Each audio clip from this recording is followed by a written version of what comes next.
Hello दोस्तों, आपका स्वागत है हमारे YouTube channel smart GK for you पर। दोस्तों, जैसा कि आपको पता होगा कि हमने लूसेंट की सीरीज शुरू कर रखी है।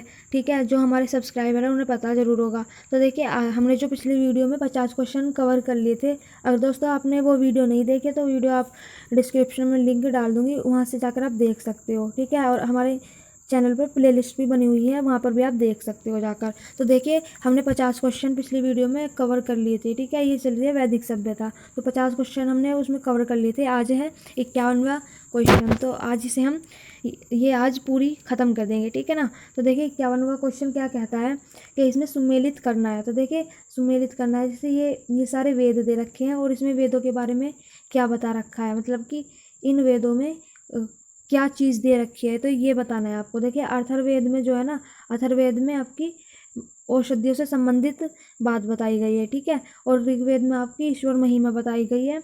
यजुर्वेद में बलिदान विधि बताई गई है। ठीक है, देखिए, सामवेद में संगीत के बारे में बताया गया है। दोस्तों, ये मोस्ट इंपॉर्टेंट क्वेश्चन बन जाता है आपके एग्जाम के लिए। ठीक है, देखिए, क्वेश्चन नंबर 52 है, चरक संहिता नामक पुस्तक किस विषय से संबंधित है। दोस्तों, चरक संहिता संबंधित जो पुस्तक है वो है चिकित्सा से। ठीक है, देखिए, अगला क्वेश्चन है, यज्ञ संबंधी विधि विधानों का पता चलता है। दोस्तों, ये यजुर्वेद से चलता है। देखिए, अगला क्वेश्चन है, वैदिक युगीन सभा। वैदिक युगीन सभा किससे संबंधित थी, वो मतलब कि क्या थी ये, तो ये मंत्री परिषद थी। ठीक है, जो वैदिक सभ्यता में जो सभा थी ना, वो मंत्री परिषद थी, है ना। देखिए, 55वां क्वेश्चन है, वैदिक युग में प्रचलित लोकप्रिय शासन प्रणाली थी। तो दोस्तों, वहाँ पे गणतंत्र लोकप्रिय शासन प्रणाली थी। ठीक है, देखिए, 56वां क्वेश्चन है, सबसे प्राचीन वेद कौन सा है। दोस्तों, ये मोस्ट इंपॉर्टेंट क्वेश्चन है आपके लिए, ये आप अच्छी तरह से याद रखना। देखिए, सबसे प्राचीन जो वेद है ना, वह है आपका यजुर्वेद। ठीक है, तो सबसे प्राचीन जो वेद है, मतलब कि वो ऋग्वेद है। दोस्तों, ऋग्वेद है, यजुर्वेद नहीं।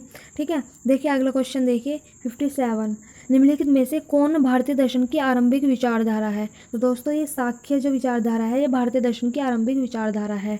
ठीक है, देखिए, अगला क्वेश्चन है, सांख्य, योग, न्याय, वैशेषिक, मीमांसा एवं वेदांत, इन 6 भिन्न भारतीय दर्शनों की स्पष्ट रूप से अभिव्यक्ति हुई है। तो ये दोस्तों, ये वैदिक युग में ही हुई है। ठीक है, देखिए, 59वां क्वेश्चन है, निम्नलिखित में वह दस्तकारी कौन सी है जो आर्यों द्वारा व्यवहार में नहीं लाई गई थी। तो दोस्तों, जो आर्यों द्वारा व्यवहार में नहीं लाई गई थी वो थी लुहार या लुहारगिरी। ठीक है, तो ये इसका आंसर ठीक हो जाएगा। देखिए, सुमेलित करना है इसमें, ये उपवेद है और ये संबंधित वेद है। ठीक है, तो दोस्तों, देखिए, इसका आंसर जो हो जाएगा, देखिए, पहले का तो पहला ही हो जाएगा, धनुर्वेद का दूसरा हो जाएगा यजुर्वेद, गंधर्व वेद का सामवेद हो जाएगा और शिल्प वेद का अथर्ववेद हो जाएगा। तो इसका आंसर एक हो जाएगा। ठीक है, देखिए, 61वां है आपका, ऋग्वेद के किन 6 मंडलों को वंश मंडल, गोत्र मंडल कहा गया था। दोस्तों, दोहरे मंडल से 7वें मंडल तक गोत्र मंडल कहा गया है। ठीक है, देखिए, 62वां क्वेश्चन है, किस वेद में जादुई माया और वशीकरण का वर्णन है। तो दोस्तों, अथर्ववेद में जादुई माया और वशीकरण का वर्णन है। देखिए दोस्तों, 63 क्वेश्चन है, आर्य शब्द इंगित करता है। दोस्तों, ये श्रेष्ठ वंश को इंगित करता है। देखिए, 64 है, ऋग्वेद में कुल कितने मंडल है। दोस्तों, ये मोस्ट इंपोर्टेंट क्वेश्चन है। तो ऋग्वेद में दोस्तों 10 मंडल है। ठीक है, देखिए, अगला क्वेश्चन है, आर्य भारत में संभवतः आए। तो ये दोस्तों मध्य एशिया से आए थे। ठीक है, दोस्तों, अगला क्वेश्चन देखिए। दोस्तों, अगर आप हमारे चैनल पर नए हो तो हमारे चैनल को सब्सक्राइब जरूर कर लें, ताकि आपको ऐसी ही वीडियोज आगे भी मिलती रहे। दोस्तों, देखिए, कौन सा वेद अंशतः गद्य रूप में भी रचित है। तो दोस्तों, ये यजुर्वेद, इसका आंसर ठीक हो जाएगा। 67 है, सभा और समिति प्रजापति की 2 पुत्रियां थी का उल्लेख किस वेद में मिलता है। तो दोस्तों, ये अथर्ववेद में मिलता है। देखिए दोस्तों, अगला क्वेश्चन 68वां, ऋग्वेदिक युग की प्राचीनतम संस्था कौन सी थी। तो दोस्तों, ये विदथ थी। ठीक है, इसका आंसर हो जाएगा सी। देखिए, अगला क्वेश्चन है, ब्राह्मण ग्रंथों में सर्वाधिक प्राचीन कौन है। तो दोस्तों, ये शतपथ ब्राह्मण सबसे प्राचीन है, ठीक है ना। देखिए दोस्तों अगला क्वेश्चन है, गोत्र व्यवस्था प्रचलन में कब आई? तो दोस्तों ये उत्तर वैदिक काल में प्रचलन में आई थी। अगला क्वेश्चन है दोस्तों, ये मोस्ट इंपॉर्टेंट बन सकता है आपके लिए। देखिए अनुलोम विवाह का अर्थ है। तो दोस्तों जो अनुलोम विवाह का अर्थ है ना, वो उच्च वर्ण पुरुष का निम्न वर्ण नारी के साथ विवाह करता था। ये इसका आंसर ये हो जाएगा, ठीक है। 72 है, प्रतिलोम विवाह तब माना जाता था जब उच्च वर्ण की नारी निम्न वर्ण के पुरुष के साथ विवाह कर लेती थी, ठीक है। इसका आंसर ये हो जाएगा। 73 है, वैदिक युग में यव कहा जाता था, ये जो को कहा जाता था। व्रीहि शब्द किसके लिए प्रयुक्त हुआ है? दोस्तों चावल के लिए व्रीहि शब्द उपयुक्त होता था, ठीक है। अथर्व का अर्थ है, तो दोस्तों अथर्व का अर्थ पवित्र जादू होता है, ठीक है। अगला क्वेश्चन है, सुमेलित करना है ये शिक्षा, ठीक है ना। शिक्षा को हम ध्वनि शास्त्र कहते हैं, कल्पसूत्र को कर्मकांड और निरुक्त को शब्द व्युक्ति शास्त्र भाषा शास्त्र, छंद को छंद शास्त्र, ठीक है। इसका आंसर जो हो जाएगा वह पहला ही हो जाएगा, ठीक है। देखिए दोस्तों अगला क्वेश्चन, प्राचीनतम व्याकरण अष्टाध्यायी के रचनाकार है। तो दोस्तों जो अष्टाध्यायी के रचनाकार है वे हैं पाणिनि, ठीक है। यह आंसर बहुत ही इंपॉर्टेंट क्वेश्चन है ये भी, यह आंसर इसका डी हो जाएगा। अगला क्वेश्चन है 78, निम्न में से कौन सी स्मृति प्राचीनतम है? तो दोस्तों ये मनुस्मृति, इसका आंसर ठीक हो जाएगा, ठीक है। दोस्तों अगला क्वेश्चन है, आदि काव्य की संज्ञा किसे दी जाती है? तो दोस्तों आदि काव्य की संज्ञा रामायण को दी जाती है। अगला क्वेश्चन है, प्राचीनतम पुराण है? तो दोस्तों प्राचीनतम पुराण मत्स्य पुराण, इसका आंसर हो जाएगा। अगला क्वेश्चन है, ऋग्वेद में सबसे पवित्र नदी किसे माना गया है? तो सरस्वती को सबसे पवित्र नदी माना गया है। 82 है, वैदिक समाज की आधारभूत इकाई थी। दोस्तों जो वैदिक समाज की आधारभूत इकाई थी वो थी कुल या कुटुंब, ठीक है। अगला क्वेश्चन है, ऋग्वेदिक काल के उस सबसे प्रधान देवता की पहचान करें जिसकी स्तुति 250 सूक्तों की रचना की गई थी, ठीक है। दोस्तों ये इंद्र हो जाएगा इसका आंसर। अगला क्वेश्चन है, किस वेद में सभा को नरिष्ट अर्थात सामूहिक वाद विवाद या अलुंघनीय कहा गया है? तो दोस्तों ये अथर्ववेद को कहा गया है, ठीक है। अगला क्वेश्चन है, किस रचना में नारी को सुरा और पासा के साथ 3 प्रमुख बुराइयों में शामिल किया गया है? तो ये मैत्रायणी संहिता में किया गया है, ठीक है। अगला क्वेश्चन है, उत्तर वैदिक काल में किस देवता को सर्वोच्च स्थान प्राप्त था? दोस्तों उत्तर वैदिक काल में प्रजापति को था, ठीक है ना। और जो वैदिक काल में था ना वो था इंद्र को, याद रखना, ठीक है ना आप। देखिए अगला क्वेश्चन है, इसमें भी सम्मिलित करना है। तो दोस्तों देखिए राजसूय यज्ञ जो था ना वो राजा के जब सिंहासन मतलब कि जब सिंहासन पे बैठता था ना, जब होता था यहाँ पे, ठीक है ना। अश्वमेध जो यज्ञ होता था वो राजनीतिक शक्ति बढ़ाने हेतु किया जाने वाला यज्ञ था, और वाजपेयी यज्ञ था वो शौर्य प्रदर्शन एवं प्रजा के मनोरंजनार्थ किया जाने वाला यज्ञ था, ठीक है। और जो अग्निष्टोम यज्ञ था वो देवताओं को प्रश्न करने हेतु मतलब जो उसे खुश करने के लिए अग्नि को पशु बलि दिया जाने वाला एवं सोमरस का पान किया जाने वाला यज्ञ था। तो इसका आंसर ए हो जाएगा, ठीक है।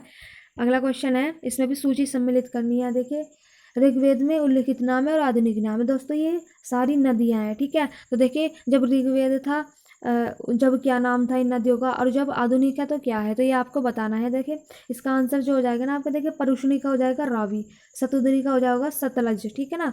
और अस्किनी का हो जाएगा चिनाब, विपाशा का हो जाएगा व्यास। दोस्तों इसका आंसर जो हो जाएगा ए ऑप्शन नंबर ए सही आंसर हो जाएगा। दोस्तों अगर आप हमारे चैनल पर नए हो तो हमारे चैनल को सब्सक्राइब जरूर कर लेना ताकि आपको ऐसी आगे वीडियोज़ मिलती रहे। दोस्तों इससे भी अच्छी अच्छी वीडियोज़ अभी हम डालेंगे अपने चैनल पर, आप हमारे साथ बने रहिए। और जो भाई बहन हमारे साथ बने हुए हैं उनका बहुत बहुत धन्यवाद।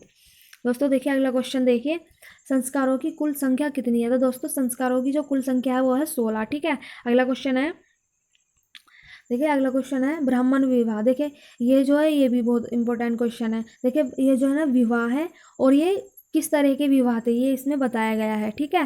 देखिए ब्राह्मण जो विवाह थे ना वो समान वर्ण जाति का विवाह था, मतलब कि जो वर्ण था ना 2 वर्ण सेम होते थे और उसे ब्राह्मण विवाह कहा जाता था। और जो देव विवाह होता था वो पुरोहित का पारिश्रमिक में मिले कन्या के साथ विवाह था, ठीक है।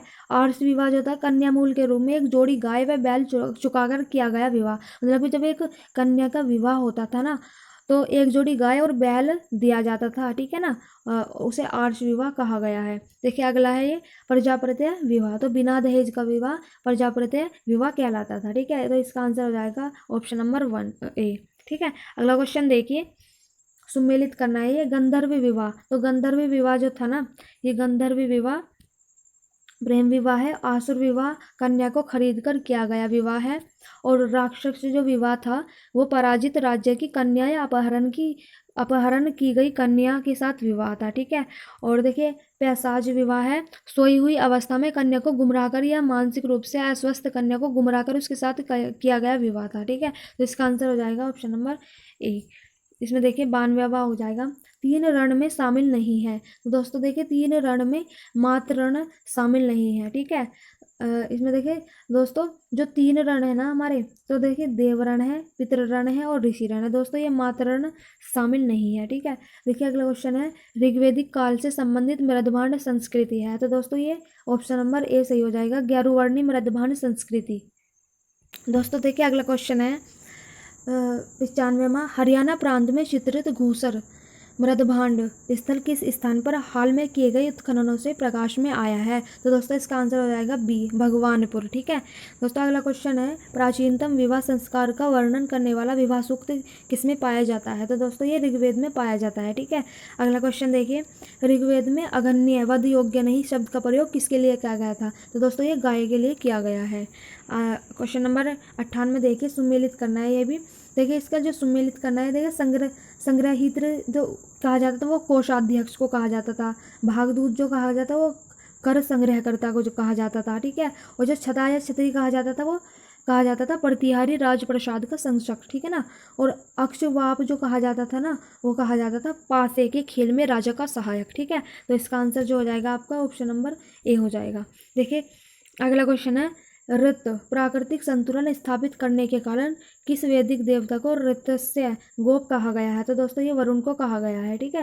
दोस्तों अगला शोभा है, निम्नलिखित में से कौन मूलतः जल या समुद्र का देवता था। दोस्तों ये जो आंसर हो जाएगा, यह आंसर हो जाएगा आपका वरुण। तो दोस्तों यहीं पर आज की वीडियो समाप्त होती है। दोस्तों जो भी क्वेश्चन बचे हैं ना ये लूसेंट के ऑब्जेक्टिव के, तो मैं आपके अगले वीडियो लाऊंगी क्योंकि ये ज़्यादा लंबा वीडियो हो जाएगा। ठीक है। तो दोस्तों आज के लिए यही, कल हम 16 क्वेश्चन और करेंगे। ठीक है। 16 क्वेश्चन और बचे हुए हैं, तो अगले वीडियो के लिए इंतजार करना और ऐसे हमारे चैनल पर बने रहिएगा। आपको ऐसी वीडियोज मिलती रहेगी। सब्सक्राइब करना मत भूलिएगा। जय भारत, जय हिंद।